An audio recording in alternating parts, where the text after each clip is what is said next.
What up, what up? Just getting in the sauna. I ain't start sweating yet. It ain't gonna take long. It's about 15 minutes. But part of the routine. I'm doing the sauna for a minute now. So it ain't that big of a deal in reference to being hard on me. Got it up to 142 right now, which is good. Try to get it all the way up to $150, but it's hard getting it that hot up in here. But just want to do a quick little video, talk about some of the benefits of saunaing. There was a study out of Finland that talks about all the stuff it does in reference to longevity. You know what I mean? Now, obviously, no one can pick when they're going to check out this thing, but it decreases all death for anything if you sauna at least 4 to 7 days a week for a half hour at a time. By 40%. It also decreases your chances of having heart attacks and strokes.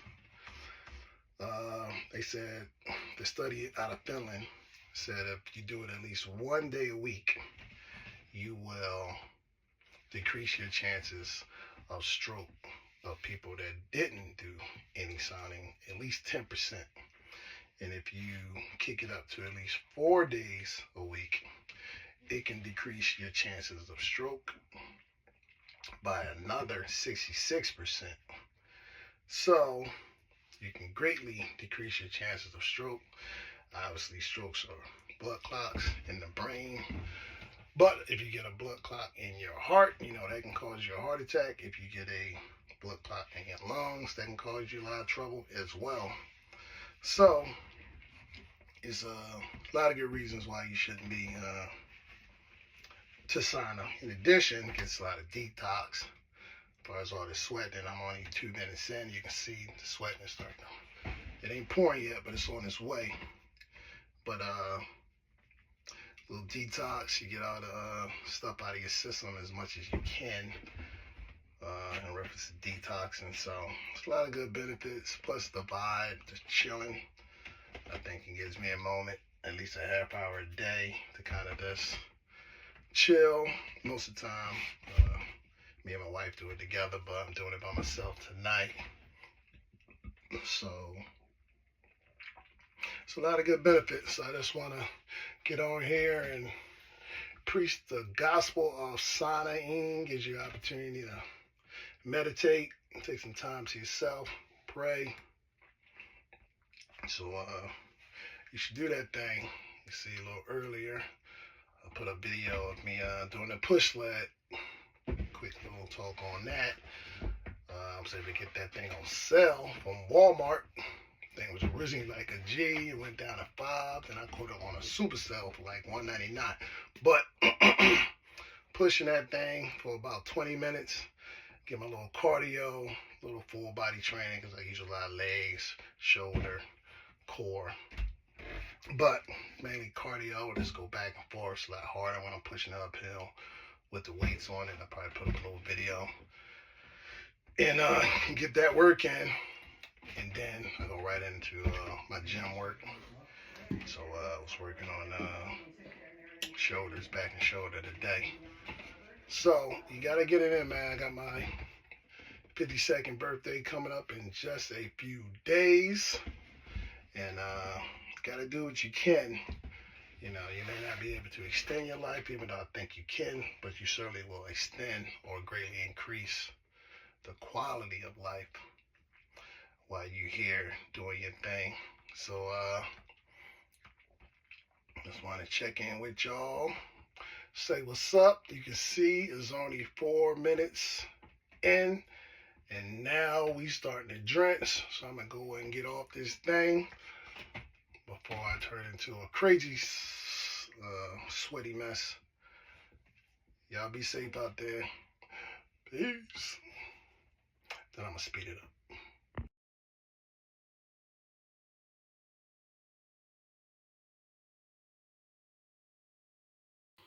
Another thing I failed to mention, where you see I'm down 10 minutes, clock right there. I got another 20 minutes to go. But another thing I failed to mention with the pushing, most of the time I do it in the sun. And I do that to get my vitamin D. Got to get my vitamin D up. My vitamin D levels are good, but I used to take a vitamin to get my vitamin D right, and my doctor suggested I just spend more time in the sun. I started doing that, stopped the vitamin D, and my vitamin D increased on its own because it's one of the, I think, the only vitamin that your body will produce on its own. So yeah, I spent about 20 minutes out in the sun, maybe up to 30 minutes, I think. So while I'm doing a push lead, it kind of helps me kill pretty much three bones, kill three birds with one stone. First off, I'm getting a little cardio in. Second, doing like somewhat of a light full body core exercise. And third, I'm getting my sun in. So that's pretty dope. Last thing I wanted to mention, everyone, well, you may not everyone, but some people may know I do intermittent fasting. I pretty much been doing that for several years now. And that was a big reason why I was able to get this weight down from my height of 315, 313 down to my low of 225, 26, and down to about maybe 238 right now. So I got a few more pounds to get into those 20s again, but I normally did it where it immediately pretty much cut out one meal, went down to only 2 meals. I would eat at, most of the time, it doesn't matter what time I eat dinner, but if I ate at about 6 p.m., I wouldn't eat again until 16 hours later at least. So that would be 6 a.m. would be 12 hours, and then another 4 hours after that, I could eat, which would be about 10 a.m., which would give me 16 hours. Most of the time, I probably won't even eat then. No way. I eat around 12, and that would take me to about 18-hour fast. But recently, the last 3 days, this is my third straight day on eating 1 meal a day. So I've been doing a 24-hour fast every day for the last 3 days, and I'm going to try to keep that up until I kick in some 48-hour fasts and some 72-hour fasts. But it hasn't been that much of a problem as I thought. I think I even had more hunger pains eating 2 meals a day than I do only eating 1. And I think a big reason for that is that most of the time my breakfast is normally a carby breakfast for me. I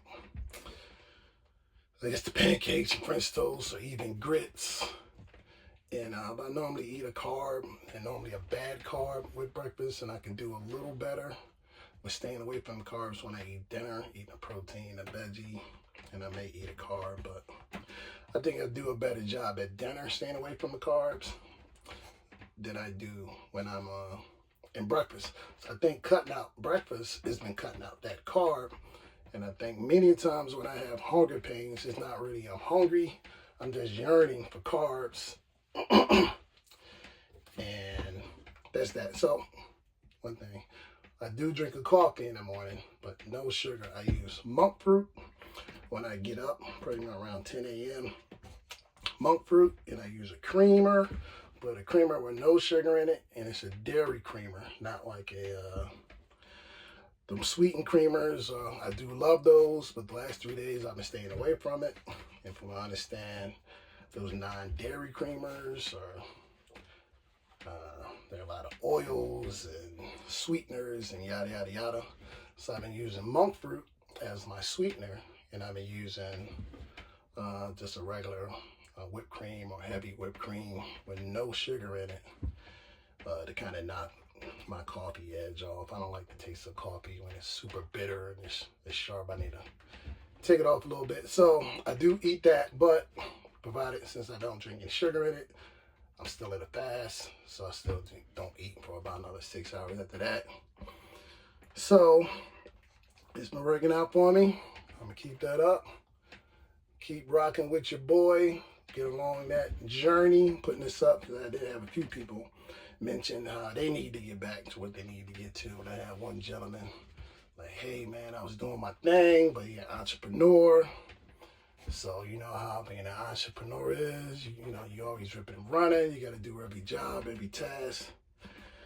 And I don't know the gentleman except online, but I'm like, yo, I feel you on that, but we got to get back to it. Meaning, what's the use? I think the words I used was like, what's the use of being a successful entrepreneur, which I'm assuming he is, and having all that money if you ain't going to be around to spend it, or your quality of life is such that you got dough, but you can't really do nothing with it. You know what I mean? I don't know if you peeped Irv Gotti recently passed from complications of diabetes. And one of the real sad parts about that story, he just hit a lick for $100 million. He sold his catalog and all his masters that he owned from being an executive at Murder Inc. And for $200 million, $100 million cash plus $100 million in credit to whatever projects that he may have, music, TV, movie, anything like that. So of course that second $100 million he never even gets. And the first $100 million, he only had it for maybe a year before he died from another massive stroke. He had a stroke a while ago, before this last one that took him out. And I'm just saying with that is that what's the use of being that dope, that successful, that creative, working from J-Lo to Ja Rule to Ashanti to everyone on that label. He had a part to play in Jay-Z's career, in DMX's career, and he gone. You know what I mean? Because of maybe eating habits, not managing that diabetes. So all that stuff is real, and you can't play with it. And surprisingly enough, the sauna also improves, or has been shown to have an impact on people, even with less cases of diabetes, of people that sauna. You know what I mean? Which is crazy. It also shows some signs of other disadvantages. So, you know, I'm going to get off my high horse. You got to do your thing. If you want to do some of the things I'm doing, that's fine. If you got your own way of doing it, CrossFit, weight train, walk, swim. But I just want to encourage everyone out there to do your thing. And if you don't really want to be out there being athletic, consider getting a sauna. I got this joint on Facebook Marketplace. I might have paid, I don't know, $500. I think it started at $6. I was able to get it for $5. And this thing works like a champ. So go to Facebook Marketplace, scoop up one from somebody trying to get rid of their joint, or buy one at Costco or Sam's or whatever. Do your thing. Peace.